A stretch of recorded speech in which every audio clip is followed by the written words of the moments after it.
Welcome to Wolf's Watch. I'm Wolf, as leader of the pack, always out scouring the countryside, hunting through the tall grass in the forest to bring back food for you in the form of insights to help you develop your leadership mindset, your mastery of leadership and influence, and to bring other leaders to the table to help them share their insights as well to, again, so that you can learn from their journey. As always, comment. I want to hear from your journey. This is interactive. Share in the comments, share this out with your friends. Let me know, and I'll give you a shout out because I really appreciate that. It is, it's a much better conversation having you and your friends along rather than just sitting here talking to myself. It's really not the point. Speaking of the point, today I want to share with you a little bit about a conversation I had earlier where we're talking about someone who was in the course of their interaction with the team that they are influencing for a change initiative that they're leading, is now someone that's an outside technical expert that was brought into the company that told the team, oh, it's just semantics, because perhaps you've dealt with someone like this, very, very smart, very, very much a lot of knowledge about what they're doing, has so much information in their head they just can't talk fast enough to get it out, and they assume that the words that they're using, everybody knows the meaning of and attaches the same meaning to it. And this is crucial when leading, especially when leading a change initiative, because it's even muddier than normal in terms of what do things really mean, what's really intended. And it's a point of failure in leading change when communications go awry, because that's a problem under normal leadership circumstances. When leading change, it's magnified. So in other words, bad stuff happens way faster, right? It hits the fan in buckets, not in handfuls. So here in this case, you have someone who's a technical expert, an acknowledged expert, very and just very formal and just so. And it's like, okay, do this, very impatient. I've been there. It reminds me of me in a lot. I'm embarrassed to say when I was younger, earlier in my career, and I still have to be mindful of that because it's easy to fall back into old habits, even though I've worked very hard to not be that guy, to not attempt to lead with that style. And so you have this case of here's someone who's like, I said, do this. It's very clear. You're not listening. Have you heard that? I used to hear that from my mother. Like, you're not listening. I was listening. I just had other intentions most of the time. That's a story for another time that includes why I was grounded pretty much every summer growing up. We see that play out in the workplace, right? What did you grow up with? What did the person you're communicating to grow up with? Because a lot of that is embedded in behavior today. It drives your behavior, whether you're conscious of it or not, drives my behavior. Some of it I'm conscious of. Some of it I have grown past, I guess would be the best way to put it. Say, hey, this is not, who I am, not how I approach things. Maybe checking comments, let's see. Okay. And it is about making sure that when you're communicating with someone, this is a core leadership principle to begin with, core communication principle, and communication is one of the key foundation points, key pillars, if you will, of effective leadership. Does the other person hear the message that you intended? Does the other person hear the message you intended? And a big part of that is semantics. And unfortunately, I've done this and have been drilling it out of my language because of the impact that it has and because it's so wrong. But that statement, you've likely heard this. It's just semantics. We're just arguing semantics. Just get on with it. Well, guess what? That is a very unfortunate perspective on communication. What is semantics? When you're arguing semantics, or when someone says, we're just arguing semantics, what does that really mean? Semantics is all about the meaning of the word to you, the meaning of the word to me, the meaning of the word to your other team members. And we all attach a different meaning to every word. The key is how much variation is there on the meanings that we attach to those words. Is the difference between the meaning I attach to a word and the meaning that you attach to a word that much? And is that much so small that it doesn't have any practical effect on our understanding in our communication with each other?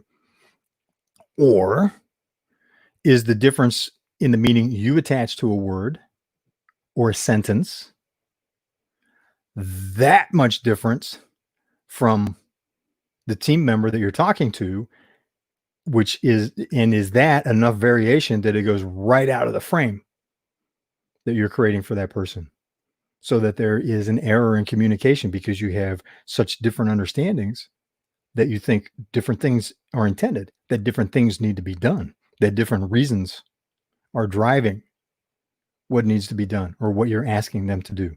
So you need to pull that variation back into the frame and make sure that it's small enough that it doesn't make a difference in your mutual understanding of the meaning of what's being said. So when someone says it's just semantics, that's a good point in the conversation to put the brakes on and say, whoa, whoa, whoa, whoa, whoa, hang on a second. You're absolutely right. It is just semantics. Let's check in on that. What does that mean to you? You know, there's classic communication techniques of asking someone to repeat something back to you so they at least heard the words. Go deeper than that. Ask them, what does that mean to you? Play back to me in your own words what that means to you so that I can understand how you understand it. That's a way of putting yourself in their shoes, to hear it from their perspective, to hear it through the filters they have on their ears, their eyes, their experience, right? Everything you hear, you filter through your life's experience, consciously or unconsciously. Sometimes that's helpful. Sometimes, right, it creates a variation that pushes it right out of the frame. So consider that. It's just semantics. You're darn right, it's just semantics. And that is the key to being successful or failing in leading change.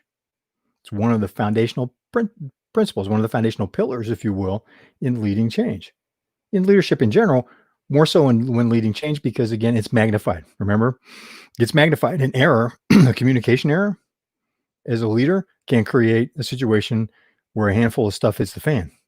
When you're leading change, it's likely a bucket or truck full that's being thrown at multiple fans. So it has a potential to derail and create way more chaos.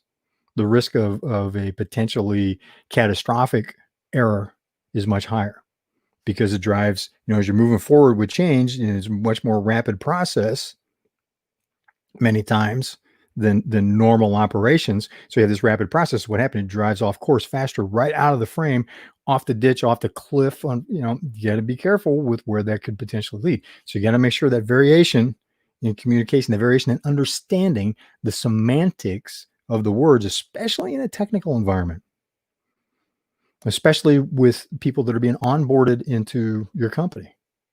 Every company has a different language, has different acronyms. I started my career in aerospace. And I got really, really good with TLAs, 3-letter acronyms, because in the aerospace industry, we loves our TLAs. There's a lot of FLAs, 4-letter acronyms, but that doesn't work out quite as much. It's just people, trilogies, threes are easier to remember. So there's a lot of 3-letter acronyms. So we have fun with that. Have fun with it in checking in on people's semantics. That's a conversation that we'll touch on this again. We've talked on it a little bit in the past. The environment that you create. The thing is, you can't create the environment that you want within your company if the semantics are wrong. If people are looking at, it's just semantics. One of the things that for your consideration, one of the things that you want to create in your company is a culture where semantics is valued, the importance of it is understood, and the habit of making sure that it is aligned and that the variation is small enough that it doesn't create an error in the mutual understanding of what needs to be done, how it needs to be done, why it needs to be done. So, yes, it's just semantics.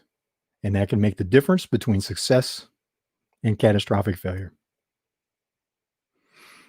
Thanks for joining in on this conversation. Always glad to have you part of the conversation. If you like what you're hearing, click the like button. If you're watching this on our Facebook page, click the like button. If you're watching this on our YouTube channel, please subscribe and hit notifications so that next time we've got a conversation going, you can join in. You get a heads up and join in. So we do this regularly, and we're increasing the frequency, so there'll be more opportunities to be part of the conversation. And I want to hear back from you too. Put it in the comments. Even if you're watching this on a replay, comment. What are your thoughts? You think I'm all wet? Is this wrong? Is semantics isn't that important? Yeah, play it back. I'm thick skin. I want to hear it. I'll probably learn something from you if you have a different perspective. So again, I'm Wolf. Thanks for joining us for Wolf's Watch. We'll see you on the trail.